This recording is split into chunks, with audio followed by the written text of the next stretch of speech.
She was never house trained, and she's still, yeah, and I put pads out sometimes. My carpets were they kind of tolerate each other enough, but so it was insanely jealous. And she's starting to get to she's so big, like she has trouble.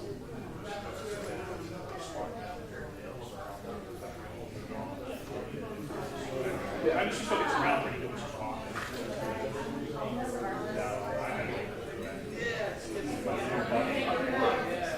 I had to let nobody have hair on his eyes. I forget about it.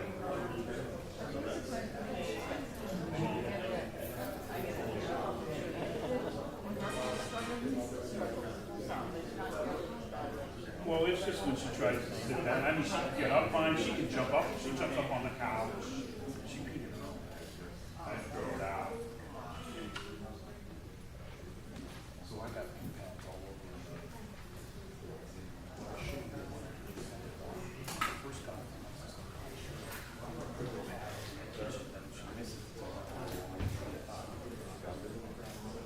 After carrying down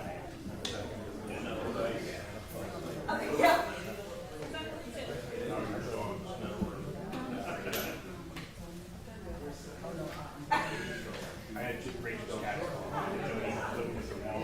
She was in my house. She was my wife's student. The cat, the dogs, neither one of the cats stayed upstairs.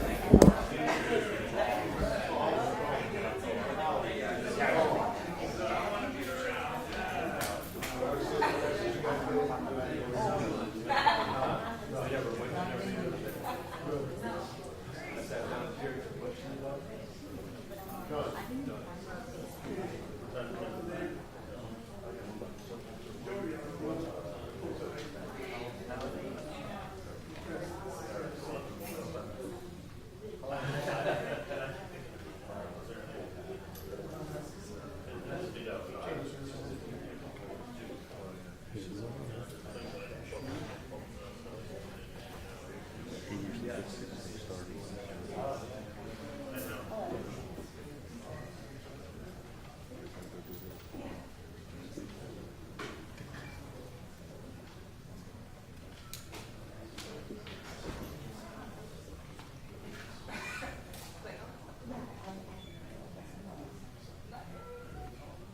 City, this yours?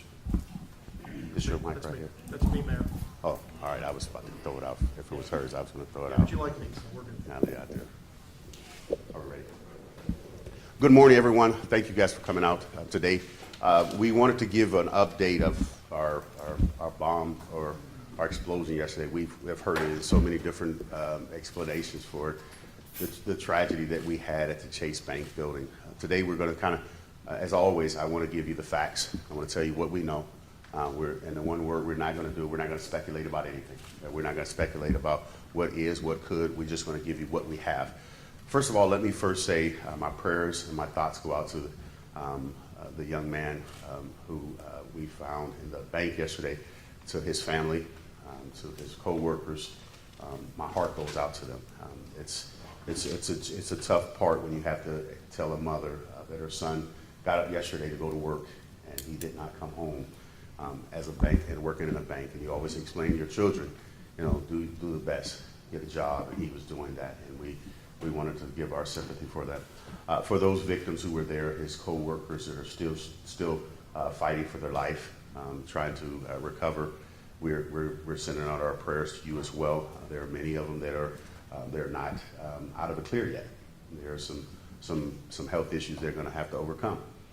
That's the physical part. And then we can talk about the mental part as we go along as well. So we've reached out to our local mental health county to talk to them and to reach out to Chase and talk with their staff. They've reached out to us. We're going to try to make sure that we provide them with all the support and services that we can. Because I can't imagine. I can only imagine that what their mind, what's going through their mind right now, what they're feeling. So today, we're just going to continue to wrap our arms around that staff, those in the bank, those residents who live there. You got to think about, where do I live? Where do I stay within the next week, 10 days, or even longer for the Realty Tower, and then the International Tower as well, because a lot of them are explosion. There may be some that have PTSD. We've had to consider all areas of aspects for this. The one thing I want to make sure that I don't miss, and I try to say this every time I had an opportunity to have a microphone in front of me, I want to thank this community. I want to thank all the men and women of the safety of services, police, fire, EMT from all over. If you had a visual of the scene yesterday, you didn't just see Youngstown. You saw Boardman. You saw all county sheriffs. You saw them from all over here helping, and not just going away. They were going in to the building, and we look forward to that. I want to thank the federal government. We've got a call from the governor's office. Both senators have reached out to us, as well as we've had federal, state investigators on the scene to make sure that we give them the best shot to find out what happened with this. So what we're going to do today, I'm going to have Chief Finley give you the information as it's unfolded, what he knows already, and then we'll bring Chuck Shashu up once we bring those two up, and then we'll take questions from you one at a time. I'll try to make sure we get to everybody's questions at one time, at different times, so we'll take it as we go. So Chief Finley. Good morning, everyone. As the mayor said, obviously this tragedy was hit our community pretty hard. We did find a young man that did not make it out of the building. We found him last night, probably around 12:30 or so. With respect, we got him out because we were not going to leave until we found him. We were going to be there as long as it took, and we found him for his, so his family can have closure. The other young lady that was missing, excuse me, we found her. So we didn't find her. She was in Boardman in the ER, but for whatever reason, unknown, she registered under a different name. So that's why we couldn't find her. PD did their due diligence, but we found her. So as far as we know right now, everyone is accounted for, and that's what we wanted. And the fire department, we were not going to leave until we made sure that it happened. Every one of my firefighters did exactly what they were trained to do. They got in there, they got in the building, even though the building was unsafe, unsecured, they got in there, they went room by room, floor by floor, to ensure that everybody was out of that building, and they did it twice.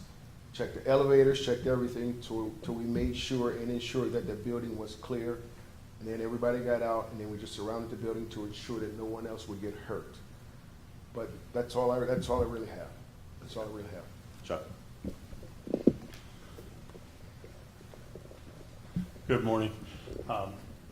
Our first priority right now is keeping the general public safe. For that reason, there are still several roads blocked downtown. As it was last night, and the last night we have obviously Marcus Street and Wake Avenue blocked at the square. We have the entire square blocked off. We have Federal Street blocked from Phelps Street to Champion Street to Walnut Street. Commerce Street, Walnut Street, and Borman Street would be the way around the area right now.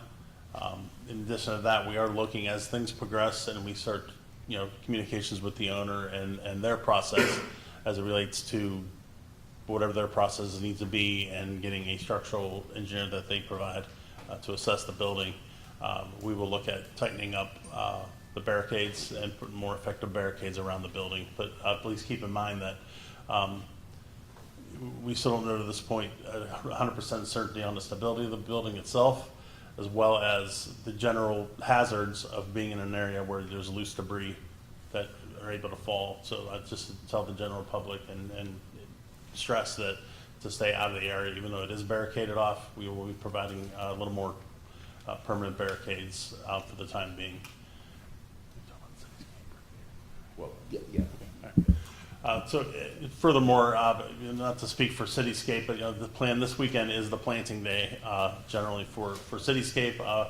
Speaking with Ms. Letson, Executive Director of Cityscape, we are planning on moving forward with that in some fashion. Obviously, there won't be any activity in that restricted area, but the other areas of the city, I think the city needs that right now. I think we do need to do our duty here and get the city beautified. Fifth Avenue, Front Street, Commerce Street, and some areas of Federal Street on the west end, we'll still be going forward as planned. If Cityscape decides to make any changes, I believe they will release that. But I just want to let you know we're still going on. We'll have a word from Chief Davis as well, and then we'll open it up for questions. Good morning, everyone. As you all know, we had a gas explosion that occurred in downtown Youngstown on yesterday, prompting a swift mutual aid response from surrounding communities. If any of you in this room had any questions about what mutual aid looks like and how it works, yesterday was a clear example of how it works. We have firefighters, police officers, sheriff's deputies, state and federal authorities responded to assist in setting up a perimeter, evacuating people from nearby buildings, and helped with the rescue efforts. This joint effort ensured the safety of downtown residents and businesses in the vicinity. So I want to thank everyone involved in this collaborative effort that helped bring this situation under control and to minimize any further damage and loss of life. I want to thank them very much. Thank you, Mayor. All right, we'll take questions. I'll start from my left and I work to my right. Sydney? Okay, so who is still on scene at this moment, and is there any kind of a suspected cause at this point? State Fire Marshal's on the scene. We're not talking about any type of cause yet. State Fire Marshal, they're going to give us that, so we're waiting for them to tell us that. We're taking their directive on this. Okay, assuming that this was. That was one question. You got two? I got several. Well, let's. You know how I am. I want to give everybody a chance. Go ahead. I don't. Assuming that this was accidental, is there any indication of negligence here? There was a gas company that sent out a letter saying that the internal gas lines are the responsibility of that building. So would you say that there was any kind of negligence going on here? No, I wouldn't say anything like that. You're not going to, today, let's just be real clear. There's not going to be anything that's going to be said from us to push or point a finger anywhere until we know for sure. Today, I'm giving you the facts. This is all I know. I don't know any of that yet. So, and I get, everybody's been wondering, they talk about, is the building this way? I've had 10 different people say it's leaning. I looked at the building, kind of looked like it was leaning to me, but it's not. So in your mind, you have these different thoughts and ideas, and it's just natural. So we're not from our side of the world. We're waiting for those who do this every day to tell us. You want one more? Yeah, I do. Go ahead. Okay, the structural integrity, has the engineer been out there? I know, Chuck, you said that the building is going to have their own structural engineer out there. Have you guys been able to talk to him? Has he said anything about whether or not the building will have to come down? So we got one over here. Come on. Yeah, There- we don't- I don't believe there has been enough assessment by any structural engineers that were able to safely get in the building and take a look at any of the details that they would need to do to make that assessment right now. But I do expect that's forthcoming very soon. Yeah. Joe? Yeah, I had heard from several people that there, after the explosion, that there was a delay in the response by Ohio Edison to try to get there. I was just wondering if that's true and if that hampered your efforts at all to find the people who were missing. Gotcha. No, no, as I said, my firefighters did an outstanding job. It did not hinder us from, it did not hinder us from doing the search that we needed to do in the building. How Edison came, you're right, they came, and for whatever reason, they seen the lights in the barricades, and they turned around and left. And when our 911 center tried to call them and get them back out, they said, okay, we'll be here in 2 hours. Well, that's not good enough. I called Troy Rhodes, who's I think the regional manager of this, and immediately he got on it, and they were there within 15 minutes. So, but yeah, they did. I don't know if it was their fault or not. I don't know if it was their policy or not. But when they came, they seen the lights. Nobody came to them, so they left, and then they ended up coming right back. Okay. Joe, that didn't hinder our evacuation. We were still Okay. evacuating. That was because we had water and electrical. I was more in terms of like, with rubble and maybe some live wires. That was if you were digging through stuff. correct. Yeah. We had not gotten to that point that we were headed that direction. We wanted them to get there as soon as possible. I'll just start here. We heard reports there was somebody working in a basement. Is that true, and what were they doing if that is true? Again, the state fire marshals will have to do that. We're collecting all the video and footage. We hear that there were 10 guys or 5 guys, and one guy yelled, "Get out!" One guy pulled arm. We're not speculating. We're going to let the state fire marshals review that. There are videos all over right now. They have multiple videos. Chase is providing. Some of the local buildings are providing it. So they're collecting that, and they're kind of reviewing to kind of give a time lapse for that. So I'm sorry, but there were people in the basement working in the that's what I don't know. I can't. I don't want to. I mean, there are people in the building all the time. I don't know what they were doing there while they were there. I'm waiting for the state fire marshal to tell me this. Jerry was in there because he was going to the ATM. Or Mike was in there because he's in the basement. I don't know that. So I'm going to let the state fire marshals go through the video and kind of do a recap of people in their place and where they should be. Jerry? Just to clarify a couple things. The question I wanted to ask, if Chuck or anyone else, was construction work happening outside as part of the East Boardman Street work, either above ground that we would see them or down in the vaults below, adjacent to the basement of the Realty building?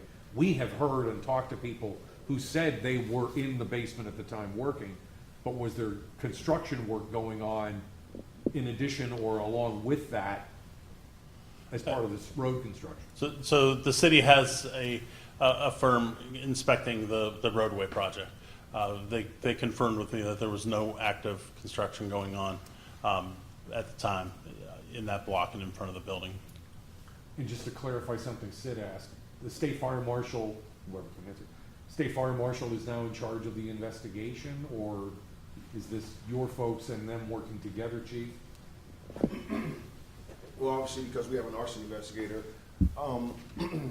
but the state fire marshal is the lead investigators on this case right here. Is OSHA at all involved in this? OSHA is here. OSHA. I just met her this morning, so she is here. But you have to understand, something to this magnitude, everybody's coming out. Yeah. ATF was here, FBI was here, because at the end of the day, until we really find out what's going on in today's world, we have to expect the worst. And so every agency that should have been here was here to ensure that we still are safe as a community and as a country. Yeah. One last little question. What do you tell the folks who were living, I know some of them are here, who were residents of the Realty building or may have been residents. It's an open-ended question and a moving target, but is there any hope they're gonna get to go back, retrieve belongings, get their cars, any of those things in the immediate future? Here's the thing. There's nothing more immediate than life itself. And until I, the fire chief of this city, is ensured by the structural engineers that that building is safe, nobody's going in that building. Mayor, hey, I just have a quick question, two questions. So there were 7 people that were hurt, and one of those people, they were on a ventilator in critical condition. Is that true still? Do you know, do we have an update on that? Yes, person's yes, condition? that lady is in surgical intensive care at Mercy Hospital. Okay, and was that person that showed up to the emergency room, was that included in the 7 people that were hurt? Yes. Okay, okay. And then how many residents I should say, belong to live in the building? Honestly, that number, I have no idea. 23. 23 units. There's 23 units in there. Yeah, that's the owner probably would better to be able to tell you that. You didn't have to come up here. I saw you. Oh, okay, I didn't know, I didn't think you did. Okay, so can you tell us what the conditions are of the injured, all of them? There's 3 more still in the hospital. So about the same as yesterday, right? But about the same as yesterday, the most critical one, the lady, she's intubated on a ventilator in surgical intensive. Everybody else, they sustained injuries, but I mean, and I work at the hospital, so I didn't hear anything too over and above, got some injuries, but the lady that's in surgical intensive, she's the worst. Is she going to make it? I have no idea. Chief, can you talk about where you found the victim? Like, was he under rubble? Like, where in the building was his proximity? He was in the basement. We'll leave it at that. Joe? Do we have any kind of timetable on when the company that owns the building is gonna have their engineer come and look at it? Chuck? I would say sometime today we'll find out what their schedule is. They're still working through the processes.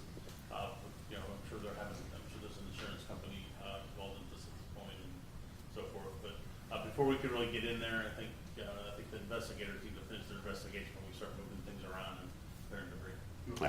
I think it's going to also depend on the state fire marshal. We're letting them, before probably move in, but we're letting them lead this investigation as far as time. I'm unfortunate, guys. I know this is, it might be inconvenient, or everyone wants to give us a hard time. I don't have a hard time. The time right thing is the right thing. We want to make sure is that the community is safe and everything's secure, where we don't have any other get hurt. Anybody want to go before I go back over there? Anybody? This over here. Anybody? Jerry? Chuck, real quick, I heard the city was going to bring in its own structural engineer in addition to whatever the building owner might. Is that accurate, or you're gonna wait for the building owner's person? That is not accurate. This is a privately owned building. Even from a standpoint, you would have to contact the Mahoney County building official, but the building official, in fact, they even told us yesterday, they would order that the building owner bring a structural engineer. They don't provide that type of service.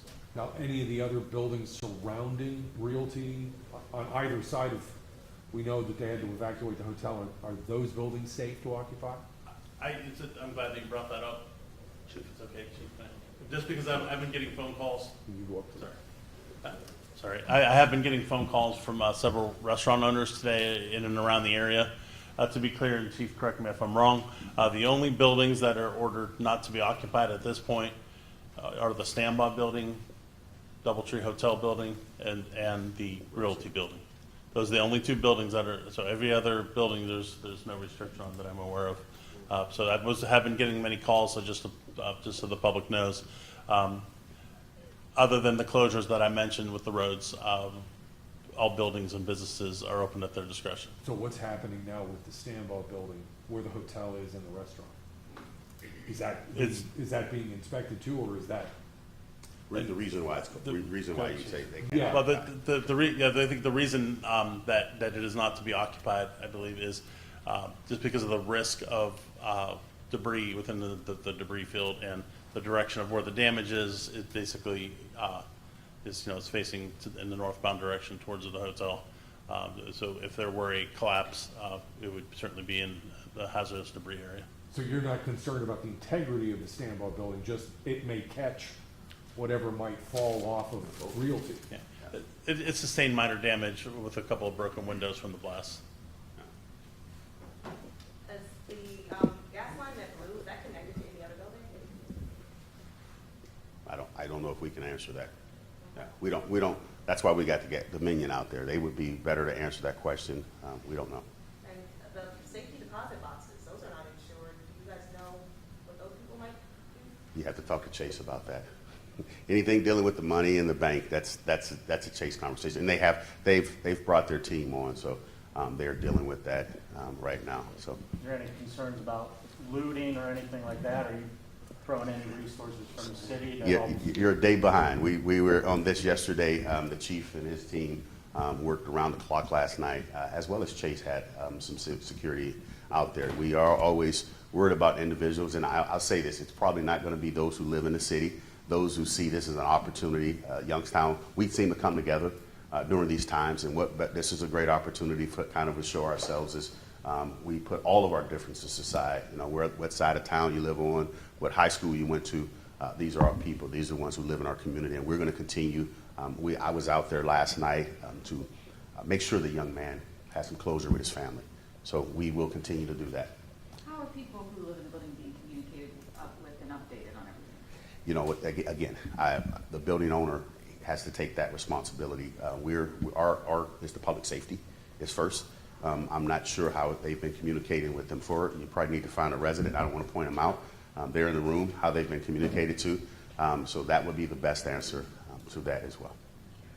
Chuck, answered a question for Joe. Did you say sometime today an engineer will be coming out or an insurance company will be coming out? We don't know. We're looking for the state fire marshal. We didn't want to answer either way to say, you know, we can't speak for the owner as well as we can't speak for, you know, the engineer and what's going to happen there. We just know we're waiting for the state fire marshal to give us our marching directions and hope and possibly what they'll give the direction to the owner of the home, of the building. Ma'am, you had a question back there? Clarifying question. Thank you so much for answering our question. So aside from the woman who's intubated, are the 6 other victims still in the hospital? Chief, we don't know. At last when I checked before we left this morning. Chief, you come this way. At last, before I left this morning, I checked, with the exception of the one that's in surgical intensive, all the rest of them were still in the ER. And I believe some will be discharged today because it wasn't that bad. Others probably a few days.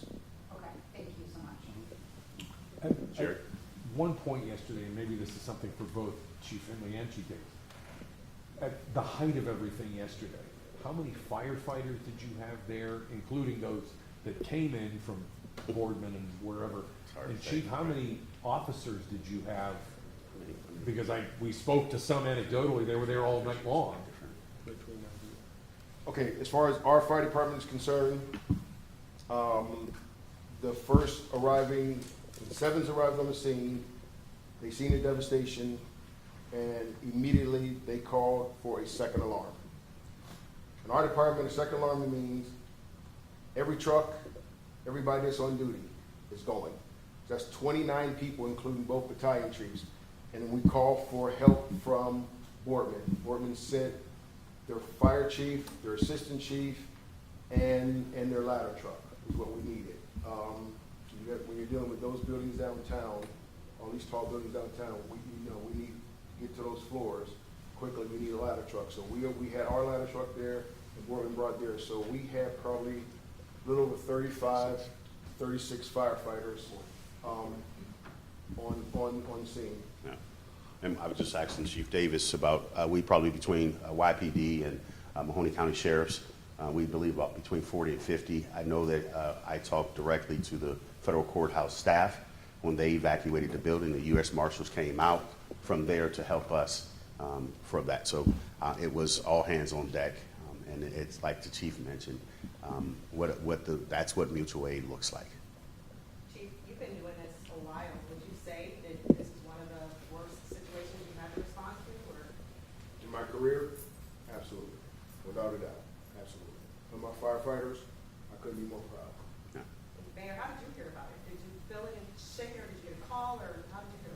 I got a call. I got a call, and they said Chase Building. I wasn't sure. I didn't mean, they didn't say Chase Bank. So I immediately turned around for my staff calling me, and I came right back downtown, and I stayed until we all left last night. And I'm back there this morning, and I'll be there today, and until we have some sense of direction for this community. We won't just let it sit. I wish, and I'll say this for the media yesterday. I appreciate you guys yesterday. We were at a real critical point, and you just kind of waited patiently. Some of you did, and then some of you didn't. But even with those who traveled from different places, we try to give you all the information as quickly as possible. If we don't have anything, we don't want to just speculate. So we're going to continue today at the scene, what's going on. And can I ask you this, if you could do me this favor, just to try to keep your perimeter far away and let the workers do their work. Those gentlemen who are there, ladies who are there, they are not here to answer a lot. If there's a representative from the gas or utility companies, they will meet you, they will find you. So there's no sense in grabbing them and asking them or trying to get their attention. All they do want to come today and do their work, and they're not here for the PR. They're here to do the work. So just let us continue to give you the information when we have it. And when you hear the speculations on the street, until you hear it from one of us, or you may hear the street sometime hear it before I do. But I want to give you the facts. So I thank you guys so much for coming. Continue to keep the family in your prayers, the workers at Chase in your prayers, not even those that were just in the bank. I ran into a mother. Her daughter works with those individuals, and her daughter was very distraught. So keep them in your prayer. This is something that we all probably never planned for or thought would happen, going into the bank and have to deal with this. Listen, thank you guys so much, and we'll keep you up to date as much as you can. I'm sorry, I didn't say that. Let me try to say it again. If I have more to give you, I will. I hope to, I hope to before. I don't want to leave the day not knowing unless to be continued with the state fire marshal. So I'm at their beck and call to let us know when I have something new. I won't have a problem with sharing with you. Maybe we mentioned we're going to change the name to the Gaggle. We were kind of over by the federal courthouse area, but that road is kind of closed. Probably over by Jack's Jack's gift box. Well, where's the old smoke place?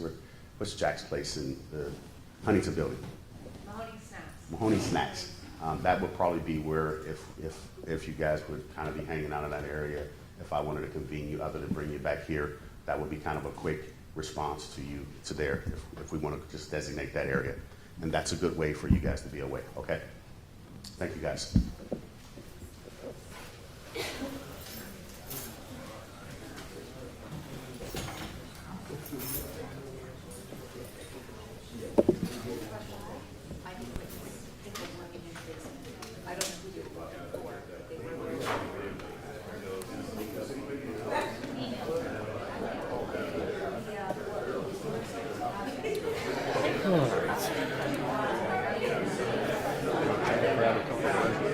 Say what?